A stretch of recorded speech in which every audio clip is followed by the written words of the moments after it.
Yang kita saja Seperti boleh main HP saat istirahat.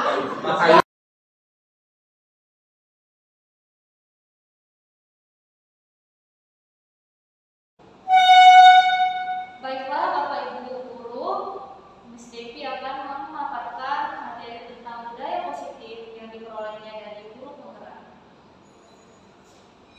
Baiklah Bapak Ibu, terima kasih kepada Miss Sonia atas waktunya. Ya. Selamat siang Bapak Ibu. Kali ini saya akan menjelaskan tentang budaya positif yang saya peroleh dari karya dan hasil dari guru penggerak yang kemarin telah dijelaskan melalui Zoom oleh fasilitator dan pengajar praktik kami. Baiklah, yang pertama itu tentang teori kontrol. Anda tidak bisa mengontrol orang lain, hanya Anda yang bisa mengontrol diri Anda. Belajar kontrol diri dengan menggali potensi kita agar mencapai tujuan mulia, yaitu sesuatu menjadi seseorang yang kita inginkan berdasarkan nilai-nilai yang kita hargai. Teori motivasi yaitu yang pertama untuk menghindari hukuman, atau motivasi ekstrinsik. Yang kedua untuk mendapatkan imbalan atau motivasi ekstrinsik. Yang ketiga untuk menghargai diri sendiri atau motivasi intrinsik. 5 posisi kontrol yang bisa kita dapatkan oleh siswa kita. Yang pertama yaitu sebagai penghukum, yang kedua pembuat rasa bersalah, yang ketiga sebagai teman, yang keempat pemantau, dan yang kelima manajer. Nah, posisi manajer yang dapat menumbuhkan motivasi intrinsik dan harus dengan segitiga restitusi. Apa itu segitiga restitusi? Nanti saya paparkan kembali. Nah, segitiga restitusi yaitu proses menciptakan kondisi bagi murid untuk memperbaiki kesalahannya sehingga karakter mereka lebih kuat ketika kembali pada kelompoknya. Untuk melakukan segitiga restitusi, yang pertama kita harus menstabil validasi tindakan yang salah, ya, menanyakan keyakinan. Yang ketiga yaitu menstabilkan identitas. Ini yang sangat penting, Bapak Ibu, menstabilkan identitas siswa itu sendiri. Nah, menstabilkan identitas yang pertama untuk membuat anak yang merasa gagal karena berbuat salah menjadi positif terhadap dirinya sendiri. Jadi, jika ada anak yang salah, ya, kita harus stabilkan identitas anak tersebut. Kalau dia sudah merasa gagal, jangan kita tambah menjatuhkan anak itu, Bapak Ibu. Kita harus menguatkan diri mereka. Mereka tahu dari kesalahan mereka, mereka belajar dan menjadi positif terhadap diri mereka sendiri.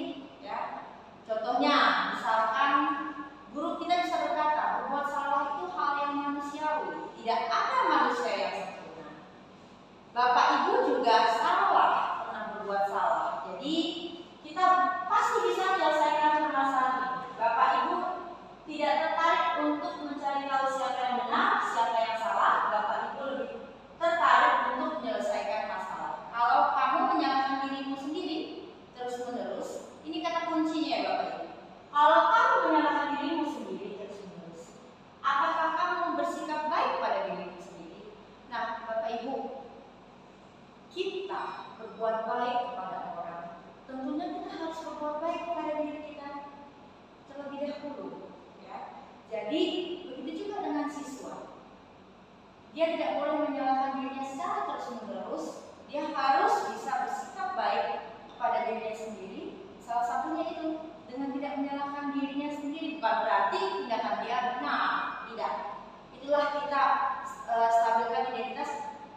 Kita siswa itu harus tahu di mana letak kesalahannya, di mana, tetapi cara memperbaikinya itu yang sangat penting. Lalu validasi kebutuhan untuk membantu siswa mengenali basic need atau kebutuhan yang ingin dipenuhi. Ketika melakukan kesalahan itu, pada dasarnya setiap tindakan manusia tujuannya adalah memenuhi basic needs atau kebutuhan yang ingin dipenuhi. Apakah itu power, freedom, love and belonging, fun, or survival? Guru berkata, kamu bisa saja kan melakukan hal yang lebih buruk, tapi kamu tidak melakukannya. Kamu pasti punya alasan mengapa melakukannya. Apa yang penting bagi kamu? Kamu boleh tetap berusaha menjaga sikap itu, tapi tambahkan sikap lain yang baik. Atau kita bisa mengatakan, maukah kamu belajar cara lain untuk mendapatkan yang kamu butuhkan tanpa harus mengeluh? Atau kita bisa mengatakan, apakah kamu bisa melakukan lebih baik lagi besok? Jadi kita harus memicu anak, harus bersikap lebih baik. Lalu yang ketiga yaitu kita menanyakan keyakinan. Tahap terakhir dari segitiga diskusi tadi, yaitu anak melihat kesalahannya dihubungkan dengan norma sosial dan nilai-nilai yang mendasari manusia berinteraksi dengan orang. Ini adalah tahap terakhir jika kita mau membangun keyakinan anak, membangun emosi anak untuk bersikap lebih baik lagi ke depan. Bisa kita katakan kepada anak tersebut, apa nilai yang kita percaya di kelas atau sekolah kita? Contohnya kelas Bapak Ibu. Ya, ketika awal kami membuat keyakinan kelas, ya keyakinan kelasnya, saya pernah membuat keyakinan kelas dalam kelas saya. Nah, di keyakinan kelas itu kita mensepakati, ya saya sebagai wali kelas dengan siswa saya, apa saja keyakinan kelas kami. Nah, jadi kita bertanyakan kembali, sesuai nggak apa yang mereka lakukan tersebut dengan keyakinan di kelas kami. Lalu, nah sama seperti nilai-nilai universal apa yang telah kita sepakati, atau kelas yang ideal itu seperti apa sih? Bahkan kita bisa bertanya, nah kamu ingin menjadi anak yang seperti apa? Untuk menaikkan empati mereka pun kita bisa bertanya, apa yang kamu rasakan ketika kamu melakukan itu? Lalu kamu menjadi seorang seperti apa? Maka kamu melakukan hal seperti itu. Jadi Bapak Ibu, kita tidak hanya menjudge seperti itu. Kamu nggak boleh seperti itu. Kamu nggak boleh seperti A, kamu nggak boleh seperti itu. Ya, kita juga harus memahami apa latar belakangnya. Ya, kita harus membangun anak tersebut supaya bukan hanya tidak boleh melakukan, apa efeknya? Karena kalau tidak boleh melakukan, mungkin ketika kita ada, mereka tidak melakukannya. Tapi kalau mereka sudah memenuhi mendasari, ya mereka ternyata mereka memang tidak baik. Saya harusnya seperti ini. Mereka bisa belajar menjadi lebih baik dimanapun mereka berada, tanpa kita lihat pun mereka akan melakukan itu. Oke. Nah, sekarang kita bicara tentang hukuman atau konsekuensi. Biasanya hukuman itu, kalau kita melakukan hukuman, biasanya tindakan kita yang kita lakukan itu mencatat 100 kali dalam buku kalimat. Saya tidak akan terlambat lagi kan, terlambat sekolah. Nih dari siswanya yang suka terlambat. Lalu bahkan ada yang melakukan lari volley lapangan basket 2 kali karena terlambat hadir. Atau murid diminta push up. Atau menggantikan kertas tugas teman yang telah dicoret-coret dari siswa yang kadang suka mencoret-coret tugas temannya. Membersihkan tukang air di meja karena tersenggol pada saat belajar. Murid disuruh untuk mengenakan sepatu seharian di sekolah karena tidak mengenakan. Jadi tidak mengenakan sepatu ya. Jadi bagi Bapak Ibu, kayak kemarin saya pernah mendapatkan siswa saya tidak mengenakan sepatu hitam. Bapak Ibu jangan kita langsung lepas sepatu hitam karena kita tidak menggunakan sepatu hitam. Kita jangan seperti itu. Kita lakukan segitiga restitusi tadi, Bapak Ibu, ya. Kita tanyakan dulu, ya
berkaitan.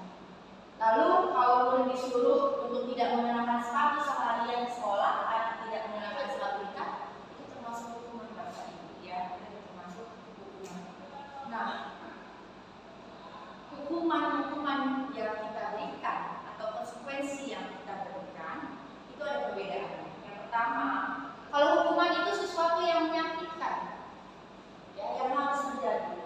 Bapak Ibu, kalau kita suruh siswa push up, mereka mungkin mengerjakannya, tetapi kita kan nggak tahu apakah ini menyakiti siswa. Tapi seperti tadi, kalau dia menumpahkan air, kita minta lap ataupun ini airnya tumpah, jadi bagaimana supaya tetap bersih? Nah, memang itu kan tidak mungkin orang yang kita suruh kan untuk mengelap tersebut. Dia harus belajar bertanggung jawab untuk apa yang dibuatnya. Jadi itu memang harus sesuatu yang terjadi kalau kita konsekuensi. Ya. Nah, untuk hukuman dia membuat anak sakit baik fisik maupun hati untuk jangka waktu yang akan lama. Kenapa Bapak? Contohnya saya, ketika kita dihukum, misalkan, mungkin kita akan melihatnya terus. Mungkin juga anak tersebut dendam sama kita kan? Ya, jadi itu hukuman. Tapi kalau konsekuensi itu akan membuat anak merasa tidak nyaman dalam waktu jangka pendek. Jangka pendek bukan jangka panjang, ya Bapak Ibu. Si anak itu nanti mungkin pertama-tama aku disuruh melap, ya. Tetapi anak-anak juga akan memahami Bapak Ibu, ya. Kenapa? Gak mungkin kan orang lain yang akan melap meja tersebut jika dia yang melakukan kesalahan. Ya, lalu untuk hukuman anak-anak membenci kedisiplinan, sedangkan konsekuensi anak-anak menghargai disiplin. Hukuman itu dia paksaan, kita paksa, stimulus, konsekuensi itu memberikan stimulus atau tanggapan. Jadi anak-anak harus tanggap ketika mereka berbuat apa yang harus mereka lakukan. Ya, bukan ada konsekuensinya, ada tindakan yang harus mereka lakukan. Itu yang kita berikan ajaran kepada anak-anak. Lalu, kalau hukuman mendorong anak menyakiti diri sendiri seperti lari, push up, ya Bapak Ibu. Lalu anak tidak menggunakan sepatu seharian, Bapak Ibu, kita telah menyakiti hati, mental anak-anak, ya. Anak itu belum tentu mau kalau sepatunya basah. Jadi itu harus kita pahami dulu Bapak Ibu. Jadi kalau hukuman itu konsep kiri yang buruk, sedangkan konsep kiri yang baik. Nah, kalau hukuman anak belajar untuk menyembunyikan kesalahan seperti contoh sepatu tadi lah, karena saya mengalaminya langsung. Ketika ketemu kita, mereka akan menghindar dari kita, ya. Mereka akan menyembunyikan atau sempat yang kakinya kalau di kelas. Tapi kalau konsekuensi, anak akan belajar untuk memahami peraturan tersebut. Mereka paham, mereka salah. Tetapi bukan itu mau mereka, ya Bapak Ibu. Jadi melalui hukuman itu akan meninggalkan rasa marah, rasa bersalah. Sedangkan konsekuensi akan kehilangan haknya, dibuat tidak nyaman, yang diasingkannya hanya untuk bersifat sementara. Jadi ingat ya Bapak Ibu, konsekuensi itu bersifat sementara. Sedangkan hukuman itu akan panjang jangka waktunya. Nah, budaya positif bisa kita peroleh dari yang pertama yaitu peraturan kelas, yang kedua yaitu keyakinan kelas.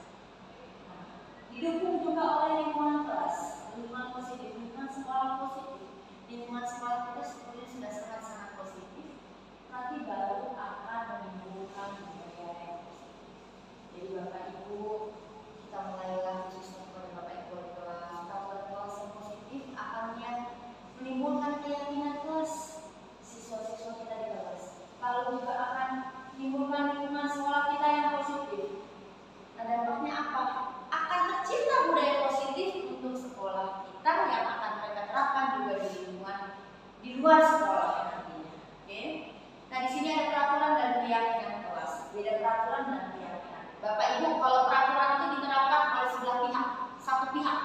Tapi kalau keyakinan kita dua belah pihak, ya, yang yang ini ya, yang menyepakatinya. Kalau peraturan itu satu buah pihak, tapi kalau keyakinan disepakati oleh dua belah pihak. Ya, peraturan itu selalu kembalikan kepada tempatnya. Contohnya keyakinan kelas itu tanggung jawab, ya. Memang tanggung jawabnya kalau buku itu sudah kita pinjam, kita harus balikan ke tempatnya. Keyakinan kelas itu diajarkan untuk tanggung jawab. Nah, contoh baik peraturan yaitu dilarang mengganggu orang lain. Sedangkan kita akan lebih bagus kalau kita membuat keyakinan kelas itu kita saling menghormati orang lain. Ya. Bukan dilarang, tapi kita menghormati. Kalau kita menghormati, bukan hanya mengganggu, ya. Bisa menghormati dalam menjalankan ibadah masing-masing itu juga termasuk menghormati Bapak Ibu. Lalu hadir di sekolah 15 menit sebelum pembelajaran dimulai, itu kita akan mengajari siswa untuk berkomitmen, ya, untuk disiplin, berkomitmen dan lain sebagainya. Merdeka itu artinya tidak hanya terlepas dari perintah, akan tetapi cakap buat memerintah diri sendiri, mengontrol diri sendiri, ya. Jadi bukan merdeka itu berarti anak-anak bebas beraktif, tidak. Tetapi mereka bisa mengontrol diri mereka sendiri, bisa cakap untuk memerintah diri mereka sendiri. Sekian dari saya.